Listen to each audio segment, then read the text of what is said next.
a medical implant that itself contains medicine, an ear implant. We're also learning about something very, very exciting, a additive manufacturing process to determine the microstructure of metal parts. And that is one of the things that is the most exciting news I've seen in a very long time. And then also a partnership between Ricoh and Siemens. The first news is a very extensive paper presented to us in Nature Communications by Shubo Gao, Z. Lee, Steven van Petegem, and a whole bunch of other people. And they're from A-STARS and NTU from Singapore, but also a bunch of very prestigious research institutes worldwide. What they've managed to do is something that we talked about like a really long time ago. I remember a couple of years ago now, we were talking with John Barnes about determining the microstructure, this customizing microstructure of powder bed fusion metal parts. The idea of designing your own microstructure to obtain part properties. So the idea is you design a part to get you certain properties, certain things that you want from the part. Then you can do a topology optimization to make it lighter or whatever. And then the third element is we can change the microstructure to get different performances, different zones, different areas. We could maybe build in a crumple zone or make it weaker or more porous in a certain structure or something like that. We could do tons of stuff we haven't really considered. It was kind of like a dream scenario for us. Now, this team has actually managed to do this.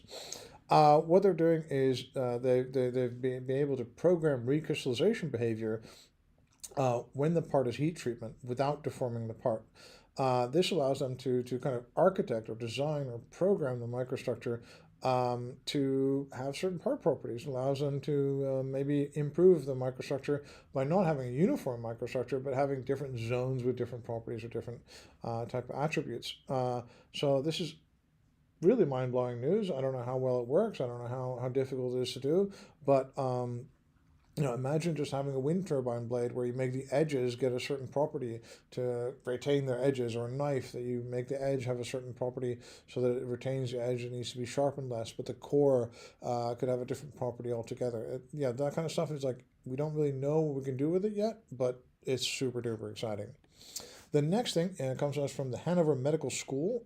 They have an ENT clinic, and they've used the Desktop Health's 3D Bioplotter manufacturer series to make a medicated stent, essentially. It's like an ear implant. There was a person whose ear had a kind of a narrowing of the auditory canal. This person had this over and over again. They did surgery and it would come back. So clearly the surgery is not going to be a sustainable solution if you keep doing it. So they had to make this stent, which is medicated for increased wound healing, right? And is made with 3D printing to enable it to be customized, enable it to fit comfortably in keeping this auditory canal open. Wonderful procedure, potentially a huge kind of application area for a lot of people that have this or similar things. At the same time, we know that trying to get approval on a medicated stent is going to be very, very difficult. This is the work of Professor Thomas Lennartz and a whole bunch of other people, one presumes. But it's wonderful to see people doing something like this. And a lot of people have been staying away from medicated stents and other kind of things like this. But this could very well be a very burgeoning area. The next element is, Ricoh has partnered with Siemens. And essentially, they've partnered to optimize the entire workflow, beginning to end, for metal or aluminum binder jet. And they're working together with the Siemens Additive Manufacturing Network, and they're working on anything from design, optimization, digital workflow, the warehouse, quotation management, all that. So essentially, Ricoh has turned to Siemens for the software portion of their industrialization of metal binder jet. First off, it's important to know that Ricoh has been working in 3D printing indirectly by supplying print heads for many, many years. This is a company that should have done a lot more earlier, in my opinion, but it's nice to see them do some stuff now. Now, when we talk about metal binder jet, people realize often that, of course, Desktop Metal is doing it.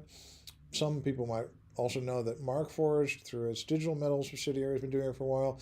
Everyone always talks about HP and GE doing it, but we always forget Ricoh. And I think that Ricoh, given his deep experience, given the heft of this company, and also that it does really do a lot of R&D stuff, that's really exciting R&D stuff, I think we should not discount them, especially like in this kind of thing where it really shows you that their partnership is really based upon industrializing this stuff. So that was also good news. And anyway, my name's Joris Peels, and this was another edition of 3D